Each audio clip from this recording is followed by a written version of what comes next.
জয় নিতাই গৌর। আজকে আমি তেঁতুলের আচার আপনাদের করে দেখাচ্ছি।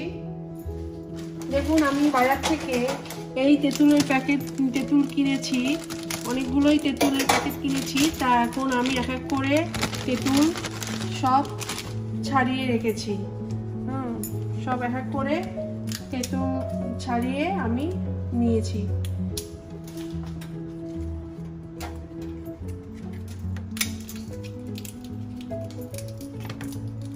এইগুলো সব ছুলে দিতে হবে যেন একটু দানা না থাকে, পরিষ্কারভাবে। আমি এটা প্লেন, যেহেতু 2-3 বছর রাখবো, তার জন্য কোনো জলও লাগাবো না, একদম তেঁতুলগুলো এনেছি। আমেরিকাতে তেঁতুল গাছ নেই, কিন্তু দোকান থেকে কিনে এনেছি যাতে পরিষ্কারভাবে এটা করা যায়। দেখুন পরিষ্কারভাবে। তা আমি এই দুটো আচার আমি আপনাদের করে দেখাচ্ছি। তাই আমি গ্যাসটা ছাড়ছি। আমি এখন এই কড়াইয়ের ভিতরে আমি সরষের তেলটা গরম করছি। তার কারণ মাস্টার্ড অয়েল, কারণ এই তেলটা ঠান্ডা হয়ে গেলে আমি আচারের মধ্যে ঢালবো বয়ামের মধ্যে। তার জন্য আমি অনেকটা তেল নিয়ে আমি গরম করে নেব। এই তেঁতুলের জন্য লাগবে।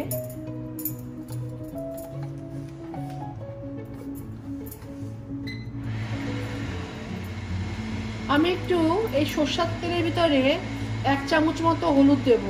তার কারণ কাঁচা হলুদটা দিলে বয়ামের ভিতরে যদি তেঁতুলটা থাকে তাহলে কাঁচা হলুদের গন্ধ আসতে পারে। এই জন্য আমি তেলের মধ্যে 1 চামচ হলুদ দিয়ে দিচ্ছি, তাহলে যাতে গন্ধটা না থাকে। আমি যখন আচারটা করবো যেন হলুদের কাঁচা গন্ধটা না থাকে, এই জন্য তেঁতুলে 2 চামচের মতো দিলাম হলুদ। এবার আমি এটাকে একটু গলিয়ে নেব, তেলটা, সরষের তেলটা, তাহলে আর গন্ধটা থাকবে না। জয় নিতাই। তেঁতুলের আচারটা ভালোই হবে, আসলে ভগবানের কৃপায় ভালোই হবে। এটা ফুটছে, আমি এটা এখন গ্যাসটা আমি বন্ধ করে দিচ্ছি।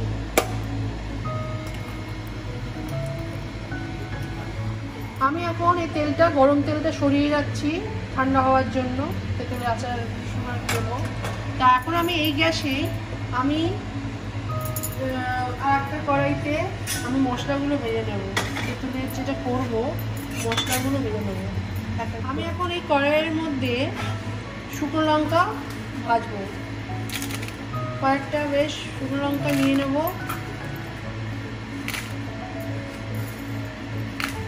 খাট্টা মিঠা যাতে হয় তেঁতুলের আচারটা, আমি এটা ভাজবো। শুকনো লঙ্কাটা মশলার মধ্যে লাগবে। তা আমার এই কটাই শুকনো লঙ্কা লাগবে। অনেকে যদি বেশি খেতে চায় বেশিও নিতে পারে, অনেকে কম খেলে, আমি মাঝারি নিয়েছি। আমি এটা যেহেতু আচারের বয়ামের মধ্যে দেবো, তাই এটা গুঁড়ো করে এটা আমাকে দিয়ে দিতে হবে। শুকনো লঙ্কার একটা কি সুন্দর গন্ধ আসছে, ভাজা হয়ে গেছে। দেখুন আমি এখন বাটিতে তুলে নিচ্ছি। যেহেতু এটা মশলাটা করবো, এক এক করে আমি সব মশলাগুলো ভাজবো, ভেজে তারপরে মিক্সারে গুঁড়ো করবো। শুকনো লঙ্কা আমার সুন্দর গন্ধ রয়েছে।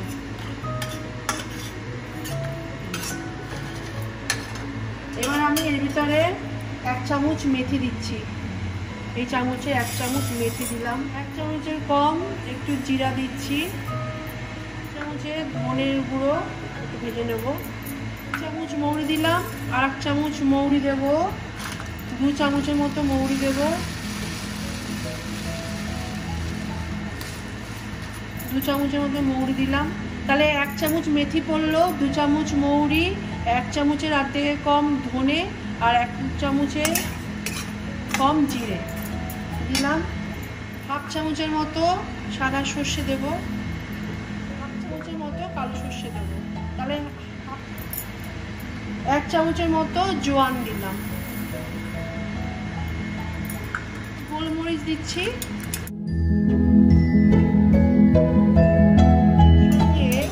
এগুলো ভেজে নেব। গ্যাসটাকে একটু লো ফ্লেমে রেখে ভাজতে হবে। দেখুন আমি গ্যাসটাকে একদম লো করে রেখেছি, যেহেতু মশলাগুলো করেছে সব। এগুলো ভেজে আমি এখন মিক্সচারে ভালো করে দেখুন আমি ভাজলাম লো ফ্লেমে রেখে, এবার গ্যাসটাই বন্ধ করে দিচ্ছি কারণ গন্ধ বেরিয়ে গেছে সুন্দর একটা হালকা। এই যে গ্যাসটা বন্ধ করে দিলাম। এখন এই মশলাগুলো একটু গন্ধ বেরিয়ে গেছে, আমি এখন এটাকে মিক্সারে ঠান্ডা করে মিক্সারে কেটে নেব। লঙ্কাগুলো এই মশলার ভিতরে দিয়ে দিয়েছি।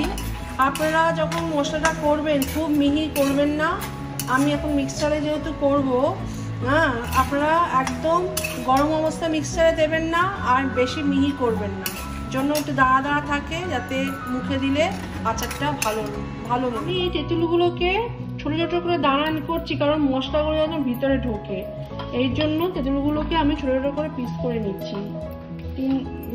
করে নিলে তাহলে অনেক সুবিধা হবে, মশলাগুলো ভিতরে ঢুকবে আর যখন মুখে পড়বে তখন হচ্ছে ছোটো দানাগুলো ভালো লাগবে। এই জন্য আমি এই দানাগুলো ভাগ করে নিচ্ছি। মশলাগুলো এবার মিক্সিতে দেব। দেখুন কি সুন্দর ভাজা হয়েছে কড়কড়া। আমি এইসব মশলাগুলো মিক্স করে এখন করবো, মিক্সচারে করে নেব মশলা। আর বেশি মিহি করবেন না, একটু যাতে গোটা মানে আধা গোটা গোটা থাকে, যাতে মুখে রাখলে খুব টেস্টটা ভালো লাগে। এই জন্য আমি মশলাগুলো ভেজে এখন এই গুঁড়ো করছি। আমি এখন মশলাটা ঢাললাম, মিক্স করে দেবো সব। আপনারা বেশি মিহি করবেন না। জয় গুরু।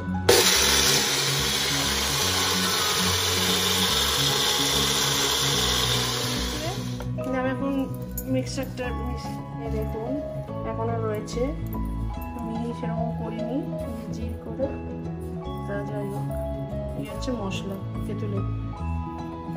তেঁতুলটার মধ্যে এই তেলটা যে ফুটিয়ে রেখেছি, এই তেলটা আর হলুদটা আমি এখন মিক্স করব, তারপরে মশলা দেবো। আগে এখন তেলটা দিচ্ছি।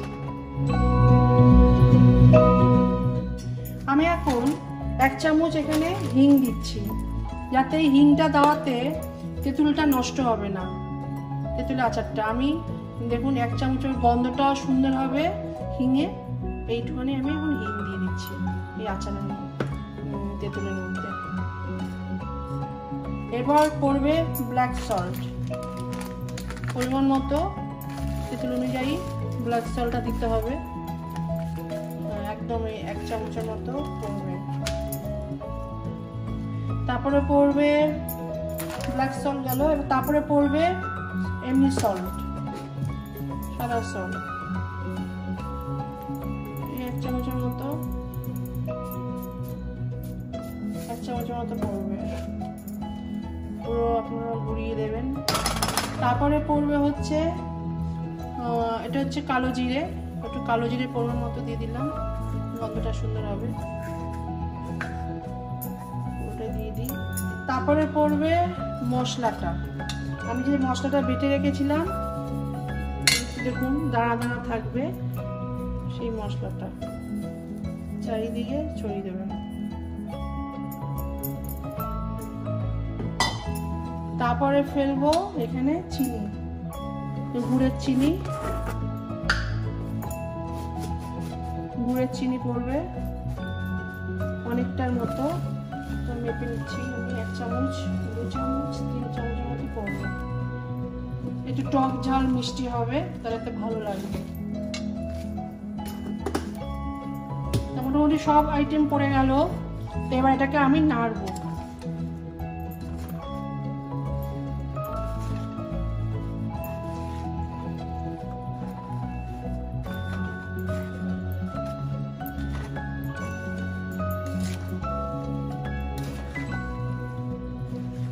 নিতাই গো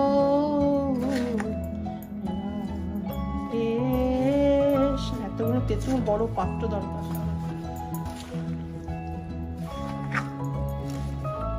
পরে আমি তেঁতুলের আচার করে দেখাবো। এটা হচ্ছে নোনতা মিষ্টি টক, এরকম গোটা গোটা দানা আচার করেছি। এবার আমি পরে এক সময় আবার তেঁতুলের আচার দেখাবো, পুরো শুধু মিষ্টি আচার থাকবে, সেই তেঁতুলও আছে, পরে কদিন পরে করবো। সব মিক্স করতে হবে, সব কিছু মশলা, নুন, ব্ল্যাক সল্ট, হিং, চিনি, গুড়ের চিনি, সরষের তেলের মধ্যে একটু হলুদ দিয়েছিলাম গরম করে, সেটাও এখন পুরো ঠান্ডা হয়ে গেছে। সুন্দর বয়ামের মধ্যে রেখে দিলে এটা প্রায় 3-4 বছর থাকবে, কারণ এখানে কোনো জল ইউজ করা হয়নি, জল ছাড়া এই তেঁতুলটা করেছি। জল থাকলে তেঁতুল মিনিমাম 4 থেকে 6 মাস থাকে তেঁতুলের আচার বা তেঁতুলের টক মিষ্টি জিনিস। ভগবানকে দেওয়া হবে রাধারানী মশলাটাকে সব ঘুরিয়ে ঘুরিয়ে পুরো মিক্স করতে হবে যাতে সব জায়গা লাগে, তেঁতুলের ভিতরে যেন সব ঢোকে মশলাটা।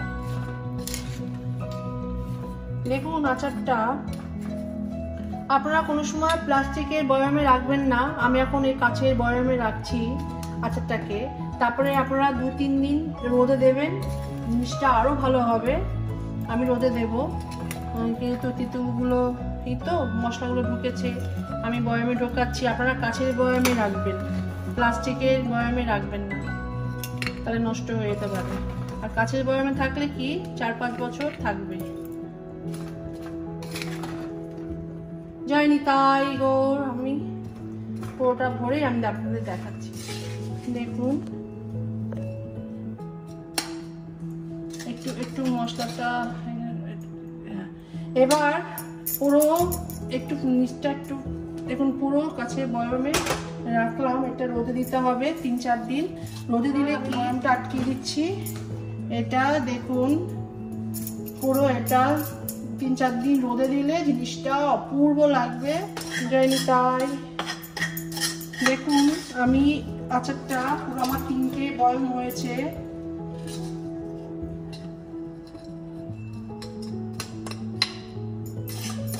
পুরো কড়াই করেছিলাম।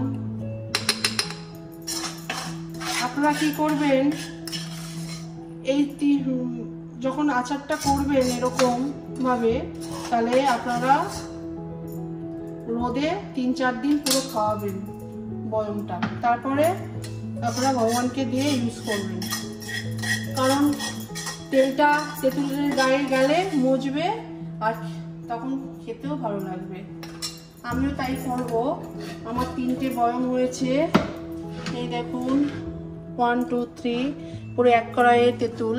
আমি কি করব, আমি আজ থেকে কালকে থেকে আমি রোদে দেব, 3-4 দিন দেবো। দেওয়ার পর আমি ঠাকুরকে দিয়ে আমরা পাবো প্রসাদ। জয় নিতাই গৌর। রেগুলার এরকম যদি রোদে দিতে পারেন তাহলে আচারটা 3-4 থেকে 4 বছর চলবে, খুব ভালো লাগবে। আপনারা সব ভালো থাকবেন, আপনারা করুন। আমাদের যে বৈষ্ণব ভোগ রান্নার চ্যানেলটা আছে ওটা আপনারা ফলো করুন, দেখুন, আর পারলে শেয়ার করবেন, খুব করবেন যদি ভালো লাগে। আর একটা কথা, জয় নিতাই গো, ভগবানকে আপনারা দেবেন তেঁতুলের আচার করে। জয় নিতাই গো।